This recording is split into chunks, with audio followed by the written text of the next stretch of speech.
Hello అండి, అందరూ ఎలా ఉన్నారు? Welcome back to my channel ఫలహారాల బండి. నేను మీ శిరీష. ఈరోజు రెసిపీ వచ్చేసి taste and healthy homemade protein powder అండి. ఈ పౌడర్ని ఒకసారి చేసి పెట్టేసుకున్నారనుకోండి, నెల రోజుల పాటు నిల్వ ఉంటుంది. పిల్లలకి రోజు ఒక గ్లాస్ పాలల్లో 2 స్పూన్లు ఈ పొడి వేసి ఇచ్చేస్తే హెల్త్కి చాలా మంచిది. ఇప్పుడు స్టవ్ వెలిగించి పాన్ పెట్టి వేడెక్కిన తర్వాత 1 కప్పు బాదం పప్పు వేసి ఫ్లేమ్ని లోలో పెట్టుకొని ఒక 10 నిమిషాల పాటు దగ్గరుండి బాగా వేయించుకోవాలండి. అలా ఎక్కువసేపు వేయించుకుంటేనే బాదం పప్పు అనేవి లోపల వరకు వేగుతాయి అన్నమాట. మీకు ఇంకా వేగినట్టు తెలియాలంటే ఇలా చిట్లినట్టు అవుతాయి. అంతేకాకుండా కలర్ మారినాయి కదా, ఇప్పుడు వీటిని ప్లేట్లో వేసేద్దాము. మళ్ళీ అదే పాన్ని స్టవ్ మీద పెట్టేసి 1/2 కప్పు వాల్నట్స్ వేసి ఒక 3 మినిట్స్ పాటు ఫ్లేమ్ని లోలో పెట్టుకుని దగ్గరుండి వేయించుకోవాలండి. ఇక్కడ ఇంకొకటి చెప్పాలండి మీకు, ఇవన్నీ వేయించుకునేటప్పుడు ఫ్లేమ్ లోలో మాత్రమే ఉండాలి. మీడియం కానీ హై కానీ ఉన్నాయంటే తొందరగా మాడిపోతాయి, లోపలంతా వేగవు. ఇప్పుడు 1/2 కప్పు జీడిపప్పు కూడా వేసి ఇంకో 3 మినిట్స్ పాటు రెండింటిని కలిపి బాగా వేయించుకోవాలండి. చూసారా, ఇప్పుడు కలర్ మారినాయి కదా. అంతేకాకుండా ఈ విధంగా ప్రెస్ చేస్తే విడిపోయినట్టు అవ్వాలన్నమాట. అప్పుడు బాగా వేగినట్టు. ఇప్పుడు వాటిని ప్లేట్లో వేసేద్దాము.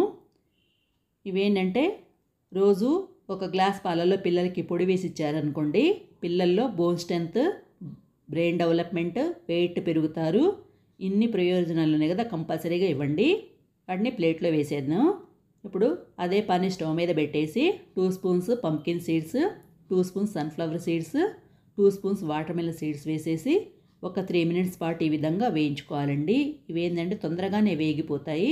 ఇక్కడ చూసారా, మీకు బాగా వేగినని తెలియాలంటే ఇలా అంటే చూడండి, విడిపోతున్నాయి కదా, బాగా వేగినట్టు అనమాట. మీకు చూపించడానికని చూపిస్తున్నాను అది.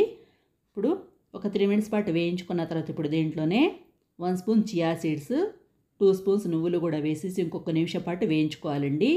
ఇవన్నీ వేగినని తెలియాలంటే నువ్వులు కానీ చియా సీడ్స్ కానీ ఇలా పైకి చిందుతూ ఉంటాయి అన్నమాట, పైకి ఎగురుతుంటప్పుడు బాగా వేగినట్టు. ఇప్పుడు దీంట్లోనే నల్ల ద్రాక్ష అయితే 2 స్పూన్స్ వరకు వేస్తున్నానండి. నా దగ్గర ఇవే ఉన్నాయి, అందుకని వేస్తున్నాను.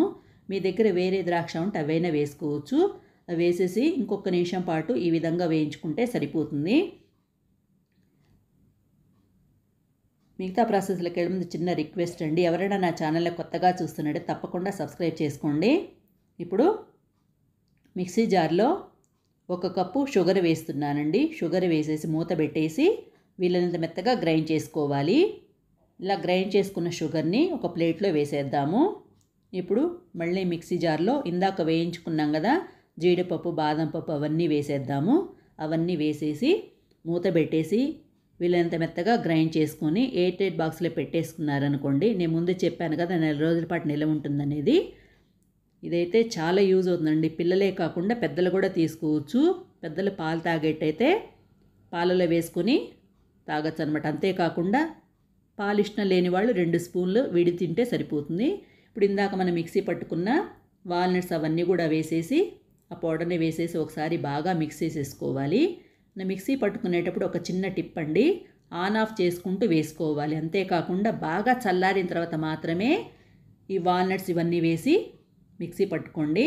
నచ్చితే like, share, subscribe my channel. Thank you for watching.